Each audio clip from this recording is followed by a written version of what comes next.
Vivaan sir, आपकी film court का trailer देखा गया। काफ़ी ऐसा ट्रेलर है जो मतलब उस पर तो हम बाद में बात करेंगे, जो हमारे दिमाग में भी है, लेकिन इस फिल्म के साथ आपका एकदम अलग अंदाज दिखा है। जी। अभी तक जैसा लोग मानते हैं इंडस्ट्री में कि एक चार्मिंग फेस हो और बनी बनाई जो एक चीज़ें हैं, ग्लैमरस इंडस्ट्री है, उसमें आपने इस तरह की फिल्म चूज़ की, इसके पीछे की क्या कहानी रही? इस तरह की फिल्में जो हैं तो हमारे रूट्स हैं, जो जड़ हैं, जो कला के दौर से देखा जाए तो हमारे जो रूट्स हैं, आर्टिस्टिक रूट्स, वो इन तरह की फिल्मों में ही है। और हालांकि कमर्शियल फिल्में वगैरह हम सब करते हैं, लेकिन ज़्यादा दिलचस्पी ऐसी फिल्मों में हमेशा से हुई है और रही है। और ये बहुत हमारे लिए, हम सब के लिए बहुत महत्वपूर्ण फिल्म थी। ये कहानी, इस संदेश को पेश करना, इस कहानी को एक्सप्लोर करना ढंग से, सच्चाई से, ईमानदारी से और ऑथेंटिसिटी से, ये हम सब के लिए बहुत ज़रूरी चीज़ थी। क्योंकि अक्षय ने खास करके जो ऑथेंटिसिटी लाई है इस फिल्म में, जो हमारे निर्देशक हैं अक्षय, उनने बहुत ही एक जो उस इलाके की जो ज़ुबान है, सबसे पहले तो वो लाई है, मुझे सिखाई थी, संजय मिश्रा जी ने बहुत सिखाई। और ख़ास करके वो जगह का जो अंदाज़ है और जो स्पिरिट है उस जगह की, उसको अक्षय ने बहुत ही खूबसूरत तरीके से कैप्चर किया है इस फिल्म में। और इस फिल्म में सबने, जिसने भी भाग लिया था इस फिल्म में, हमारे सारे पार्टिसिपेंट्स ने बहुत कोशिश की कि एक बिहार का एक अलग चित्र बनाया जाए, एक अलग पोर्ट्रेट बनाया जाए बिहार का। शायद जिन विषयों को हम ज़्यादा गौर से देखते नहीं हैं, इन विषयों को हमने एक्सप्लोर करने की कोशिश की है। और हमारी आशा है और हम चाहते हैं कि ये जो संदेश है, जो मुद्दा है, जो विषय है हमारी फिल्म का, ये दर्शकों तक पहुंच पाए इस फिल्म के दौरान। अब हम आते हैं उस सवाल पर, जब आप बिहार की बात कर रहे हैं तो बिहार से आपके वालिद साहब नसीरुद्दीन शाह साहब ने जब पार फिल्म जी उस छवि को और विवान की छवि को जब हम देखते हैं तो दोनों एक समकक्ष दिखती है। आपको लगता है कि अब ऐसे सिनेमा की ज़रूरत है? क्योंकि आपसे उम्मीदें इस फिल्म के बाद बढ़ जाएंगी कि आप वही समानांतर पैरेलल सिनेमा ले आएंगे जो नसीर साहब ने किया था।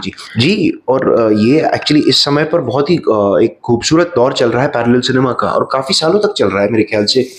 OTT के पहले से भी कई सारी ऐसी फिल्में बननी शुरू हो गई 2015 से ही, अगर देखा जाए तो। नहीं, अब काफ़ी टाइम से बनती जा रही है हमारी फिल्म, हमारी इंडस्ट्री में, लेकिन शायद जगह नहीं मिलता था पहले इतना। 2000s और 90s में, 80s और 70s में एक गोल्डन एरा था पैरेलल सिनेमा का, अर्ली 90s तक भी चला। लेकिन उसके बाद फिर थोड़ा सा सिनेमा थोड़ा सा कमर्शियल बन गया, थोड़ा सा ग्लैमरस टाइप का बन गया।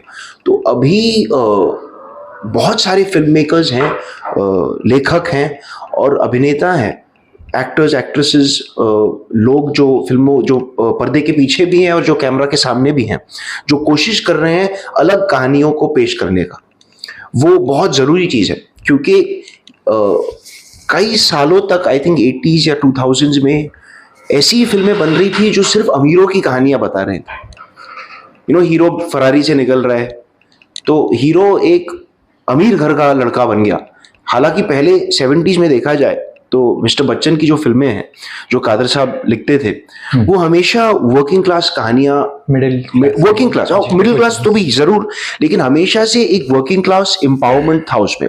उन फिल्मों का हीरो हुआ करता था एक कूली या एक मजदूर या खेती बाड़ी करने वाला एक किसान, या जो एक ऐसे स्थान पे हो, समाज के ऐसे स्थान पे हो जहां पे ढेर सारी मुश्किलों का सामना करना पड़ा, रोजी रोटी की जरूरत, मतलब भूख से मर रहे हैं। तो ऐसी कहानियां जो बताई जाती थी उस समय में, 80s तक। मेरे पिताजी और ओम जी और श्याम जी के जो पैरेलल सिनेमा भी था, उसमें भी बहुत उनने एक्सप्लोर किया इन सारे विषयों को। मैं आपको इसमें मेंशन करूंगा कि आपने कहा कि संजय जी से सीखने को मिला। बहुत। उससे पहले का सवाल ये उठता है कि जब आपको कोर्ट फिल्म आप कर रहे थे तो जरूर नसीर साहब से आपको होता होगा, तो उनका क्या रिएक्शन? बहुत सलाह ली उनसे, बहुत क्या कहा था उन्होंने ऐसा कि कर रहे हो तो तुम्हें ऐसा? बहुत सलाह ली मैंने उनसे। और आप पार की जिक्र कर रहे थे, तो पार की अगर पैर में छू पाऊं तो बहुत बड़ी बात है। अगर ये 1/10 ऑफ द परफॉर्मेंस है जो पार था, जो मैंने पिताजी ने किया पार में, तो ये मेरे लिए बहुत बड़ी बात हो जाएगी। पार, अक्षय और मेरे लिए दोनों के लिए एक बहुत इंपॉर्टेंट इन्फ्लुएंस था इस फिल्म पे। ये फिल्म हमारे जहन में हमेशा रही। फिल्म बनाते समय हम हमेशा सोचते थे कि पार जैसी फिल्म बनानी है, लेकिन हमारी कोशिश, तो हम पार के पैर अगर छू पाएंगे तो बहुत बड़ी बात है। वही मैं कहना चाहता हूं। और एक चीज, लास्ट क्वेश्चन हमारा है कि ये कहीं ना कहीं असर है कि इप्टा जैसी संस्थाओं से आपकी माता जी जुड़ी रही, रत्ना पाठक जी, और एक पूरी ये जो कहते हैं ना कि ये गोल थी पूरी, शबाना आजमी, स्मिता पाटिल, ओमपुरी साहब और इन सब लोगों का।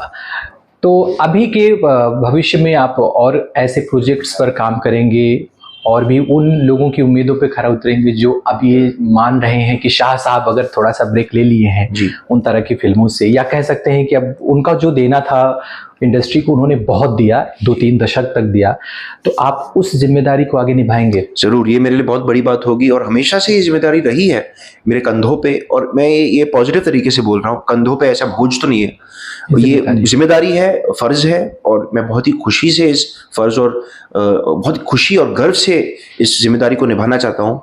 और मैं ये ही कह सकता हूँ कि बस कोशिश कर सकता हूँ इस जिम्मेदारी को निभाने के लिए, क्योंकि बाकी मेरे हाथ में नहीं है। बाकी उनके हाथ में है जो फिल्में बनाते हैं। हम तो at the end of the day एक एम्प्लॉई है उनके।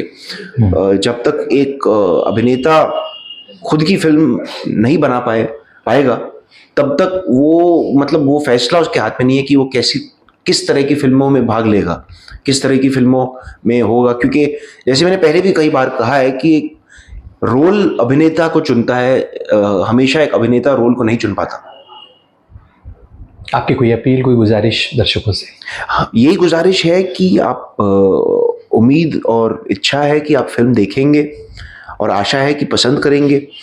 आशा है कि ये फिल्म आपके दिलों को छुएगी और आपको असर पड़ेगा, और जिस संदेश की जो चर्चा हुई है इस फिल्म में, जिस संदेश को हमने एक्सप्लोर किया है इस फिल्म में, इल्यूमिनेट करने की कोशिश किया है, प्रकाशित करने की कोशिश किया है, वो संदेश आप तक पहुंचेगा और आप सोच विचार करेंगे इस चीज़ के बारे में, जो सामाजिक जो अंतर है इंसानों के बीच में, सोशल इनइक्वालिटी, ये हमारे फिल्म का मेन सब्जेक्ट है।